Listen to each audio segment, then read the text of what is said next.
আমরা সবাই একত্র হতে পেরে অত্যন্ত আনন্দিত। আমার অবস্থা এমন, কারোর সঙ্গে দেখা করা আমার বড় কঠিন বিষয়। কাজে আজকে একসঙ্গে এতজনের সঙ্গে দেখা করার সৌভাগ্য পেয়ে আমি অত্যন্ত কৃতজ্ঞ। আমরা আজকে ঈদের মহা উৎসব আমরা পালন করছি। ঈদের বাণীটাই হলো নিজেদের মধ্যে সমঝোতা, অতীতকে পেছনে রেখে সামনের দিকে এগিয়ে যাওয়া। সমাজে এরকম যে একটা দিন আমরা স্থির করতে পেরেছি, আমাদের ধর্ম আমাদেরকে দিয়েছে, এটাই আমাদের জন্য একটা মস্ত বড় আশীর্বাদ।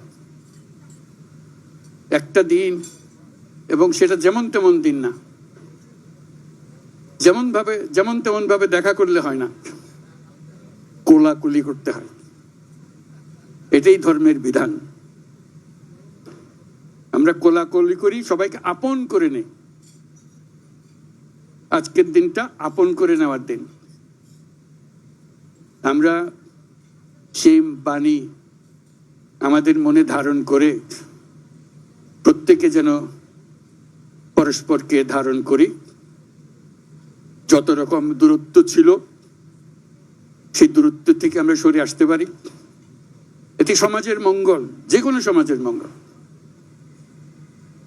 সেই সমাজের মঙ্গল আমরা যেন আগ্রহ সহকারে নিজেদের মধ্যে আত্মস্থ করতে পারি। সেই জন্য এবারের ঈদ অত্যন্ত গুরুত্বপূর্ণ ঈদ, যাতে আমরা পরস্পরের কাছে আসি, পরস্পরের দূরত্ব থেকে আমরা সরে আসতে পারি, জাতিকে সমাজকে ঐক্যবদ্ধ করতে পারি।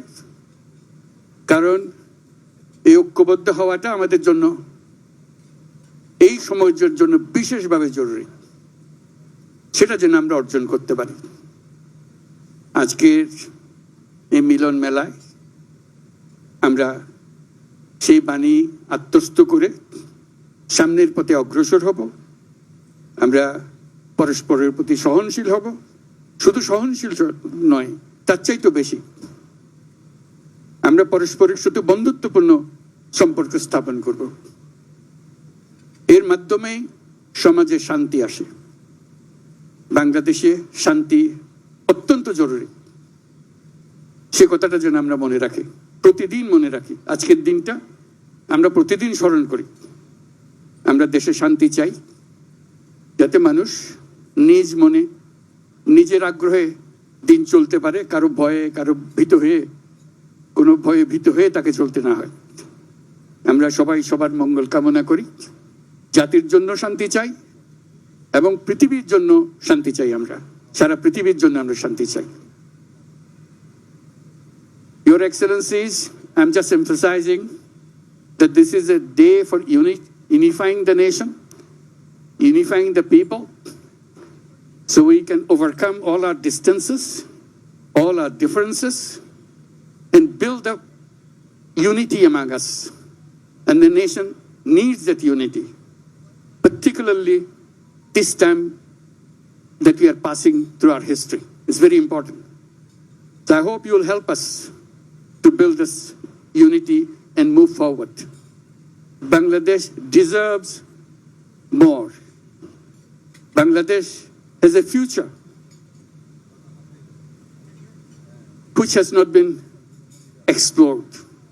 We want to explore that. We want to make that future come true.